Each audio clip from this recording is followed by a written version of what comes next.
मेरे प्यारे बच्चे, यह संदेश तुम्हारे लिए है। तुम्हारे जीवन में कुछ ऐसा घट रहा है जिसे तुमने अभी तक पूरी तरह देखा या समझा नहीं है। बाहर की दुनिया तुम्हें सामान्य दिख सकती है। सूरज उगता है, दिन गुजरता है, लोग मुस्कुराते हैं, लेकिन उस सतह के नीचे एक तूफान तैयार हो रहा है। यह तूफान तुम्हारी बेटी से जुड़ा है।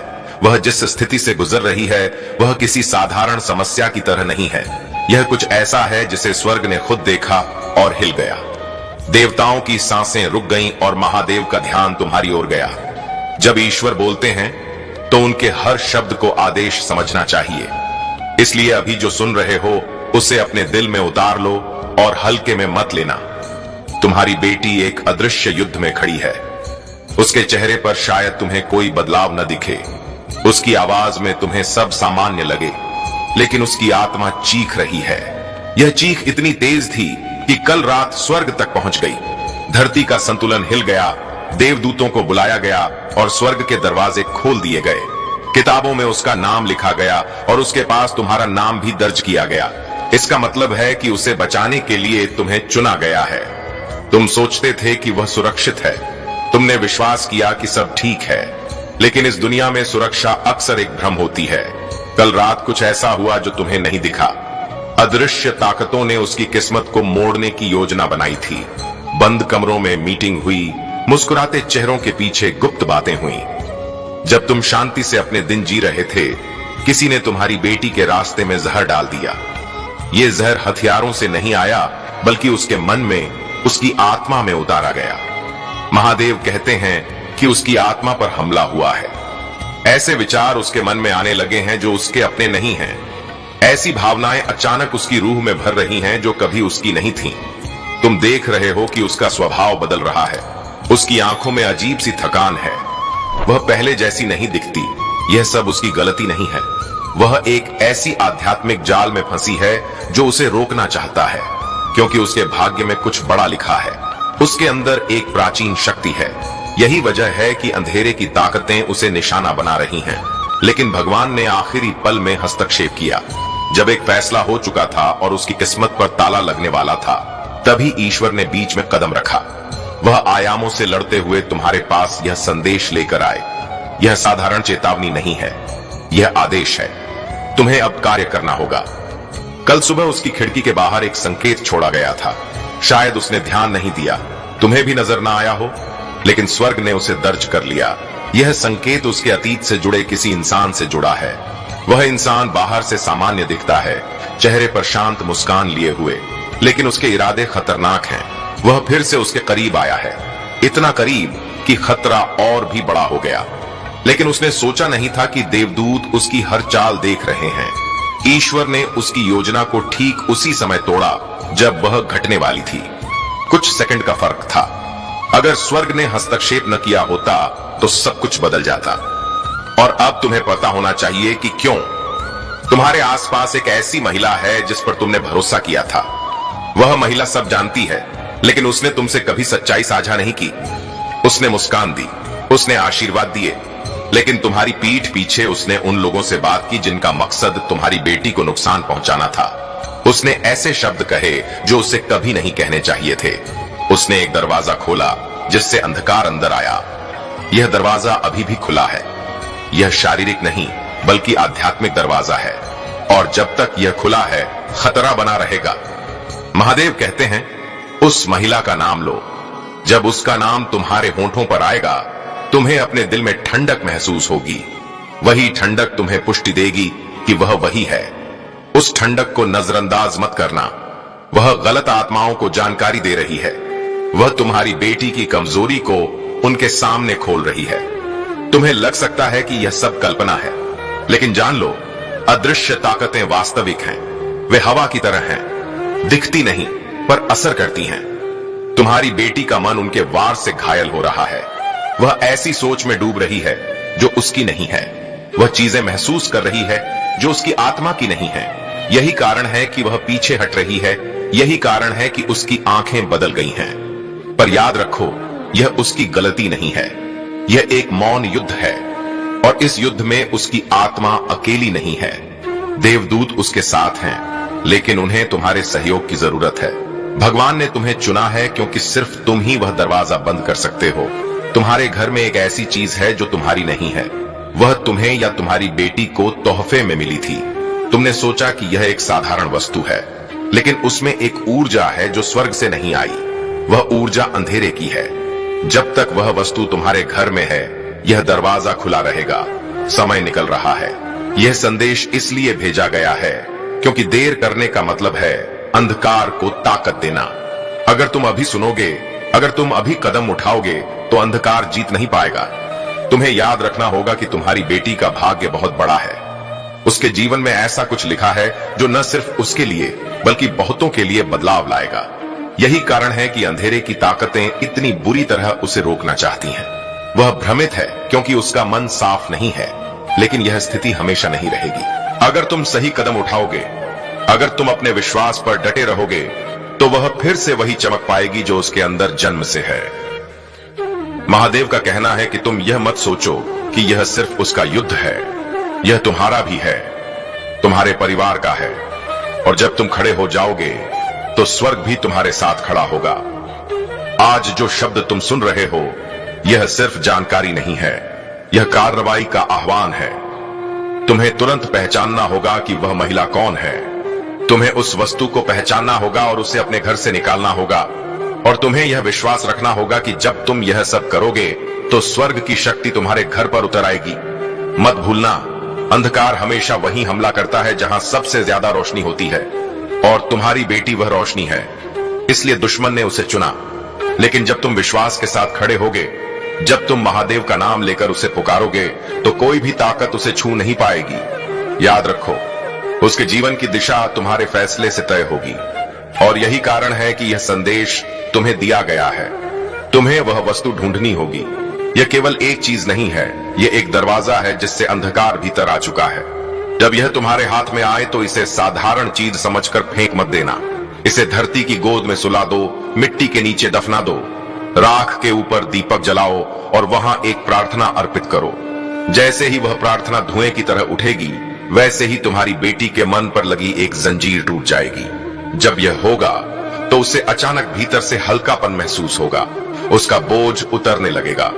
यही संकेत होगा कि तुमने सही किया है। कल रात उसने एक सपना देखा था, लेकिन वह तुम्हें नहीं बता पाई। वह शब्दों में बंध नहीं पाया। उसने किसी ऐसे व्यक्ति को देखा जो बिल्कुल तुम्हारी तरह दिखता था, लेकिन वह तुम नहीं थे। उसकी आवाज अजनबी थी, मुस्कान झूठी थी। यह कोई सामान्य सपना नहीं था, यह एक चेतावनी थी, स्वर्ग का तरीका उसे दिखाने का कि किससे सावधान रहना है। दुश्मन उसके सबसे करीबी चेहरों की छवि बदलने की कोशिश कर रहा है ताकि वह भ्रमित हो जाए। तुम्हें उससे धीरे से बात करनी होगी। सपनों का जिक्र करो, सीधे मत पूछो, दबाव मत डालो। अगर वह खुद बताए कि उसने उस आकृति को देखा था, तब तुम्हें पता चल जाएगा कि यह संदेश सत्य है।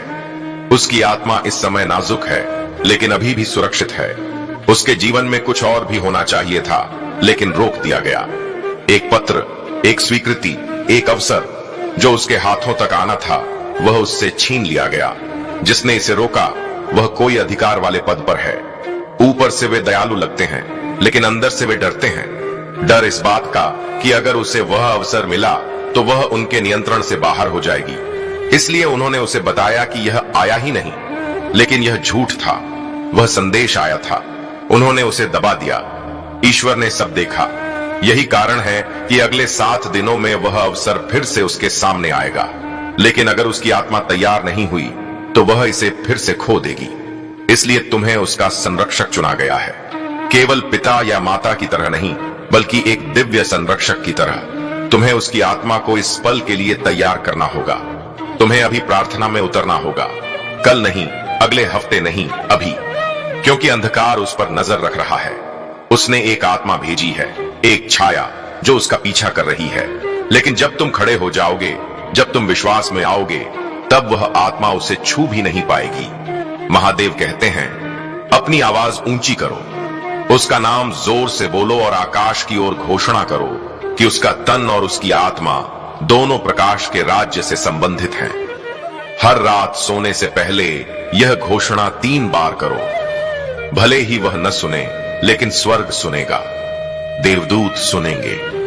और हर बार जब तुम यह कहोगे उसके चारों ओर की जंजीरें कमजोर होंगी और टूट जाएंगी। कुछ दिन पहले तुम्हारे पास एक कॉल आया था, तुमने अनदेखा कर दिया, शायद व्यस्त थे, लेकिन वह कॉल आकस्मिक नहीं था, कोई तुम्हें राज बताने ही वाला था। वे डरे और कॉल काट दी। वे 3 दिन बाद फिर प्रयास करेंगे।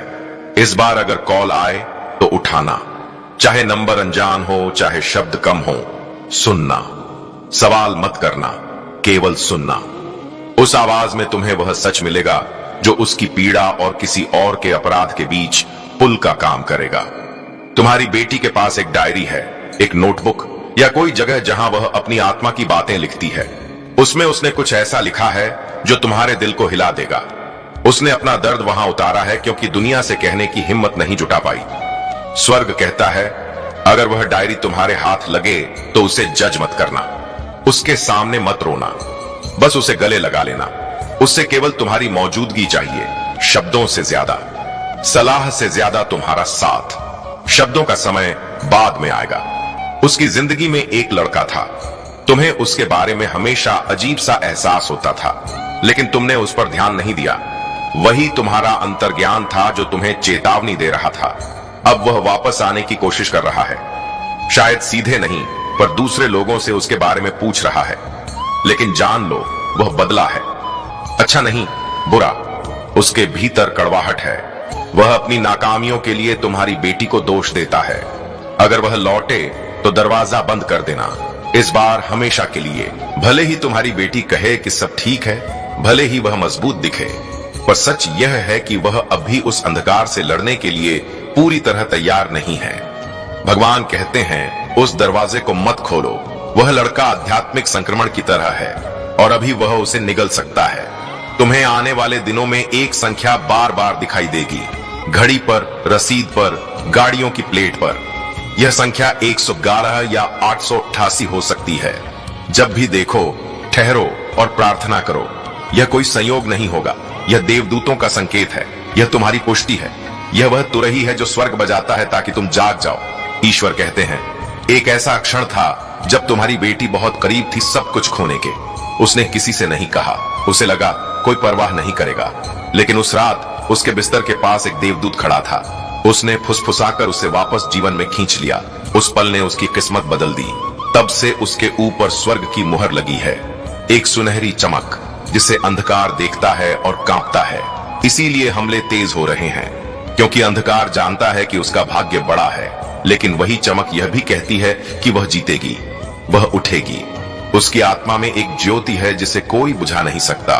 तुम सुनो, यह समय साधारण नहीं है। यह क्षण केवल तुम्हारे लिए नहीं, तुम्हारी बेटी के लिए भी निर्णायक है। अब वह राह जो तुमने उसके लिए तय की, उसी पर उसे चलना होगा। तुम्हारे कदम, तुम्हारी प्रार्थना, तुम्हारा विश्वास, सब उसका मार्गदर्शन करेंगे। अगर तुम विचलित हो, अगर तुम देरी करोगे, तो वह खिड़की जो सुरक्षा और बचाव की थी, वह बंद हो सकती है। विनाश के लिए जो तय हुआ था, उसे पलटने के लिए केवल कुछ ही दिन बचे हैं। देखो, एक तारीख नजदीक आ रही है। मैं तुम्हें संख्या नहीं बता सकता, क्योंकि यह रहस्य अब भी समय की गोद में छुपा है। पर जब वह दिन आएगा तो वह टकराव अनिवार्य होगा। कुछ कहा जाएगा, एक छुपा हुआ सत्य प्रकट होगा, और तुम्हारी बेटी उस क्षण तुम्हारी ओर देखेगी। तुम तैयार हो? क्या तुम्हारा मन, तुम्हारी आत्मा उसके सत्य को सहारा देने के लिए पर्याप्त दृढ़ है? तुम्हें अभी तैयारी करनी होगी। उपवास करो, प्रार्थना करो। यदि केवल एक भोजन ही रोकता है, उसे त्याग दो। यदि केवल एक प्रार्थना ही बाधा को हटाए, उसे तुरंत अर्पित करो। स्वर्ग को तुम्हारी सहमति की आवश्यकता है। आध्यात्मिक न्यायालय ने यह मामला पहले ही खोला है। तुम केवल एक गवाह नहीं, तुम संरक्षक हो। प्रार्थना में बोलो, मैं अपनी बेटी की आत्मा का संरक्षक हूं। उसके विरुद्ध बनाई गई कोई भी शक्ति सफल नहीं होगी। मैं हर जंजीर तोड़ता हूं। मैं अंधकार के हर कृत्य को रद्द करता हूं। वह अकेली नहीं है। मैं उसकी खामोश पुकार सुनता हूं और विश्वास के साथ उत्तर देता हूं। तुम्हारा विश्वास ही उसे बचाएगा। तुम्हारी बेटी का मन अब संवेदनशील है। वह अपने चारों ओर ऊर्जा महसूस कर सकती है, पर शब्दों में व्यक्त नहीं कर सकती। उसे एहसास नहीं कि किनके साथ सुरक्षित है। यह तुम्हारा कर्तव्य है कि तुम उसके लिए ढाल बनो। उसकी छाया बनो, उसकी आत्मा का रक्षक बनो। देखो, अब समय आ गया है कि तुम्हें उसका मार्गदर्शन करना होगा। तुम वह पुल बन गए हो जिस पर वह चल सकती है। यदि तुमने अभी देरी की तो वह मार्ग बंद हो सकता है, अंधकार उसे घेर सकता है। कुछ ही दिन बचे हैं, एक निर्णायक दिन नजदीक है। उस दिन कुछ कहा जाएगा, कुछ उजागर होगा। तुम्हारी बेटी तुम्हारी ओर देखेगी। तुम तैयार हो? तुम्हारे प्रार्थना के शब्द उसकी ढाल होंगे। उपवास, तप, एक छोटी प्रार्थना, सबका महत्व है। स्वर्ग तुम्हारे कदमों की प्रतीक्षा कर रहा है। अपनी प्रार्थना में 3 बार बोलो, मैं अपनी बेटी का संरक्षक हूं। उसके विरुद्ध कोई भी शक्ति सफल नहीं होगी। मैं उसकी रक्षा करता हूं। मैं अंधकार को रोकता हूं। उसकी आत्मा प्रकाश में है। मैं विश्वास के साथ खड़ा हूं। सुनो, उसके जीवन में जो भी चीजें रुकी थीं, पत्र, संदेश, अवसर, वे फिर से सामने आएंगी। तुम्हें उसे ग्रहण करने में मदद करनी होगी। केवल मौन में उसका साथ दो। उसकी छाया बनो। उसे दिखाओ कि वह अकेली नहीं है। उसकी आत्मा अभी भी उज्जवल है। इस समय एक संख्या बार बार दिखाई देगी, घड़ी पर, रसीद पर, सड़क पर। यह संख्या 111 या 888 होगी। जब भी दिखे, ठहरो, प्रार्थना करो। देवदूत इसे मार्गदर्शन के संकेत के रूप में भेजेंगे। इसे नजरअंदाज मत करो। यह कोई संयोग नहीं। तुम्हारी बेटी का मार्ग कठिन है। उसके सामने कई छाया वाले लोग हैं। मुस्कान उनके चेहरे पर दिल अंधकार से भरे। उनके इरादे शुद्ध नहीं। वे उसकी ऊर्जा से डरते हैं। वे उसके विश्वास और शक्ति को कम करने का प्रयास कर रहे हैं। पर तुम जाग गए हो। तुम्हारी चेतना उसकी रक्षा करेगी। याद रखो, उसने कल रात एक सपना देखा। उसमें किसी ने उसे भ्रमित करने की कोशिश की। कोई ऐसा जो तुम्हारी तरह दिखता था, पर तुम नहीं था। उसकी मुस्कान झूठी थी। उसकी आवाज अजनबी थी। यह स्वर्ग की चेतावनी थी। उसे सावधान करने का तरीका, तुम उससे धीरे धीरे बात करो, सपनों का जिक्र करो। उसे दबाव मत डालो। उसकी आत्मा अभी नाजुक है। उसके चारों ओर जो लोग हैं, वे उसके विश्वास को तोड़ने की कोशिश कर रहे हैं। पर तुम उसकी ढाल बनो। तुम्हारा विश्वास ही उसे बचाएगा, उसकी आत्मा को ताकत देगा। यह समय केवल तुम्हारे कदमों का है, केवल तुम्हारे विश्वास का। जो तुम अभी करोगे, वही उसकी रक्षा करेगा। अगले 72 घंटों में हर निर्णय, हर प्रार्थना, हर शब्द, सब उसकी किस्मत बदल देगा। देखो, उसके जीवन का यह समय महत्वपूर्ण मोड़ है। यह परीक्षा है, पर विजय सुनिश्चित है। उसकी आत्मा में एक प्रकाश है जिसे अंधकार मिटा नहीं सकता। तुम उसका पुल हो। तुम्हारा विश्वास उसकी शक्ति है। तुम्हारी प्रार्थना उसकी ढाल है। अब उठो, अपनी आत्मा को जागृत करो। अपनी बेटी का हाथ थामो। उसे दिखाओ कि वह अकेली नहीं है। अंधकार कितनी भी गहरी हो, प्रकाश उससे भी तेज है। तुम उसकी रक्षा कर सकते हो। तुम उसके संरक्षक हो। सुनो, तुम्हारा दिल अभी अलग तरह से धड़क रहा है। यह कोई सामान्य अनुभूति नहीं है। यह ईश्वरीय चेतावनी है। इसे हल्के में मत लो। हाल ही में तुम्हारी बेटी के फोन से एक संदेश मिटा दिया गया था। ध्यान देना, उसने नहीं बल्कि किसी और ने, जिसे थोड़ी सी पहुंच थी। उस संदेश में कुछ ऐसा था जिसे उसे देखना चाहिए था। एक चेतावनी, एक सच्चाई, एक स्वीकारोक्ति। पर उससे पहले कि उसकी आंख उस पर पड़ती, उसे हटा दिया गया। जिसने हटाया, उसने सोचा, अब यह राजस्व पाए की कभी सामने नहीं आएगा। लेकिन मैं कहता हूं, जो कुछ छुपाया गया है, वह प्रकाश में अवश्य आएगा। वह संदेश अब भी मौजूद है, अदृश्य स्थानों में, बादलों की गहराई में, और दिव्य समय पर वह फिर से प्रकट होगा। जब तुम उसे देखोगे तो तुम्हारी आत्मा पहचान जाएगी, यही वह है जिसे छिपाने की कोशिश हुई थी। अब ध्यान से सुनो, कोई है जो तुम्हारी बेटी के लिए प्रार्थना कर रहा है। कोई खून का रिश्ता नहीं, कोई बड़ा नाम नहीं। वह एक महिला है। वह पहचान नहीं चाहती, वह दिखावे की तलाश में नहीं। फिर भी वह लगातार उसकी रक्षा के लिए प्रार्थना करती है। पिछले महीने उसने एक सपना देखा। उसने तुम्हारी बेटी को आग से घिरा हुआ देखा, लेकिन आग ने उसे भस्म नहीं किया। उसने उसका नाम पुकारा और उसके सिर के ऊपर एक तेजस्वी प्रकाश प्रकट हुआ। वह प्रकाश ढाल बन गया। वह सपना मात्र कल्पना नहीं था, यह सच्चाई थी। स्वर्ग ने उस महिला को संरक्षक के रूप में चुना है, जैसे तुम्हें चुना है। तुम शायद उसे न जानते हो, पर समय आने पर वह तुमसे संपर्क करेगी। वह कोई साधारण सी बात कहेगी, मैं आपकी बेटी के बारे में सोच रही थी। उस क्षण उसकी बात को सुनो, क्योंकि उसके पास पहेली का एक टुकड़ा है। अब उस जगह के बारे में सुनो जहां तुम्हारी बेटी अक्सर जाती है।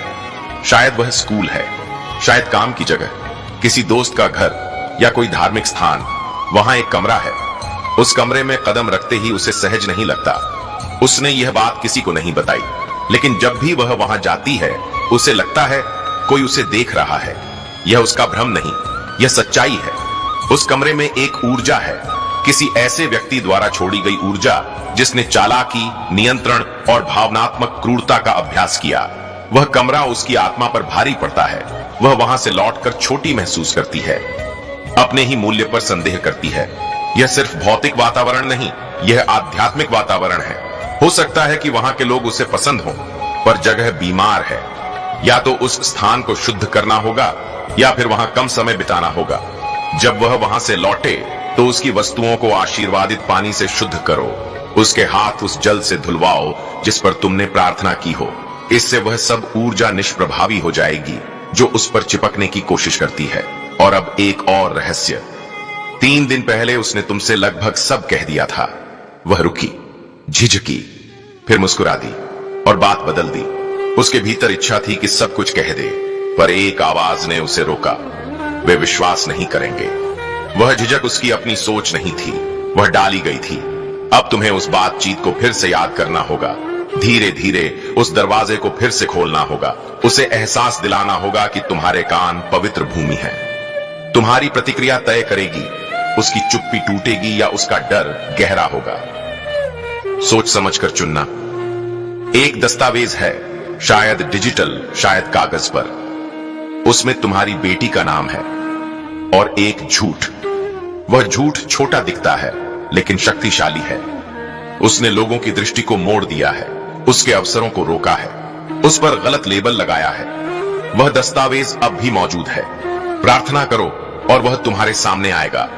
जब वह प्रकट होगा, घबराना मत। बुद्धि का उपयोग करना। जो उसे लिखने वाला था वह अपने ही हस्ताक्षर से उजागर हो जाएगा।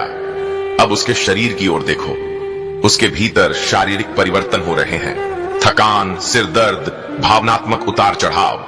डॉक्टर कहेंगे तनाव, लेकिन मैं कहता हूं यह आंशिक रूप से आध्यात्मिक सूजन है। जब जिसे उसने बहुत प्यार किया उसने उससे झूठ बोला, तब उसका दिल टूटा। उसके शरीर ने भी वह घाव महसूस किया। उसकी कोशिकाएं अभी तक उस दर्द को याद रखती हैं। उसकी प्रतिरक्षा प्रणाली उस स्मृति को पकड़े बैठी है। इसीलिए उसका शरीर कभी कभी प्रतिक्रिया करता है, भले ही उसका मन कहे सब ठीक है। उसके शरीर की चंगा होने की कुंजी है आत्मा की बात सुनना। तुम्हें उसकी मदद करनी होगी कि वह विश्वासघात का दर्द बाहर निकाल सके। जिससे वह दबाए बैठी है उसे व्यक्त करने का समय मिले, तब उसका शरीर भी प्रतिक्रिया देगा। और सुनो, तुम्हारी बेटी असाधारण रूप से प्रतिभाशाली है। उसके गुण छिपे हुए हैं क्योंकि उसने बहुत जल्दी सीख लिया। अलग होना सुरक्षित नहीं। उसने छोटा बनना सीखा, शांत रहना सीखा, स्वीकार्य बनना सीखा। पर स्वर्ग ने उसे कभी साधारण के लिए नहीं चुना। वह एक मार्गदर्शक है, एक पीढ़ीगत श्राप तोड़ने वाली। उसकी आवाज, उसके भीतर की शक्ति, राक्षस उससे डरते हैं। सुनो, लेकिन इसी पुकार ने उसे निशाना बना दिया है। हां, वह सुनती है। वह चीजों को गहराई से महसूस करती है। और हाल ही में उसने खुद पर शक करना शुरू कर दिया है, क्योंकि बाकी लोग उसे समझ नहीं पाते, पर तुम समझते हो। गहरे में तुम्हारी आत्मा उसकी आत्मा में छिपी उस दिव्य आग को पहचानती है। अब तुम्हें बोलना ही होगा, उसे कहना होगा, तू पागल नहीं है, तू बहुत ज्यादा नहीं है। तेरा जन्म केवल जीने के लिए नहीं हुआ, तेरा जन्म उद्देश्य के लिए हुआ है। तुम्हारे ये शब्द उसके भीतर वह आग जला देंगे जिसे कोई भी अंधकार छू नहीं सकता। अब ध्यान से सुनो, एक विकल्प उसके सामने आने वाला है। जल्द ही उसे कुछ ऐसा प्रस्ताव मिलेगा जो बाहर से सही और आकर्षक लगेगा, पर भीतर से वह एक जाल होगा। यह रिश्ता हो सकता है, यह कोई अनुबंध हो सकता है, यह नौकरी या कोई निमंत्रण भी हो सकता है। दुश्मन इसे खूबसूरती से सजाएगा, लेकिन तुम्हारा कार्य है उसे सिखाना कि वह प्रस्तुति से आगे देखे। उसे कहना, यह मत देख कि लोग क्या कहेंगे, यह देख क्या यह तेरे सर्वोच्च आह्वान के अनुरूप है। और अगर भीतर एक भी संदेह उठे तो तुरंत पीछे हट जाना, क्योंकि गलत दरवाजा हमेशा सुनहरे अवसर जैसा दिखाई देता है, लेकिन भीतर वह आध्यात्मिक कैद है। अब सुनो एक रहस्य। तुम्हारी बेटी के लिए एक आध्यात्मिक विरासत सक्रिय हो रही है। बहुत समय पहले तुम्हारे वंश में किसी ने तुम्हारे परिवार की बेटियों की सुरक्षा के लिए प्रार्थना की थी। समय ने उस प्रार्थना को भुला दिया, लोगों ने उसे याद नहीं रखा, पर स्वर्ग ने उसे कभी नहीं भुलाया। वह प्रार्थना अब खुल रही है, जैसे कोई बंद पुस्तक अचानक फिर से खुल जाए, और तुम्हारी बेटी ही उस भविष्यवाणी की पूर्ति है। यही कारण है कि दुश्मन सबसे अधिक उसी से डरता है। यही कारण है कि जैसे जैसे वह बड़ी हुई, वैसे वैसे उस पर हमले भी बढ़े। दुश्मन ने उसकी चमक को और उज्जवल होते देखा, और उसने हर संभव प्रयास किया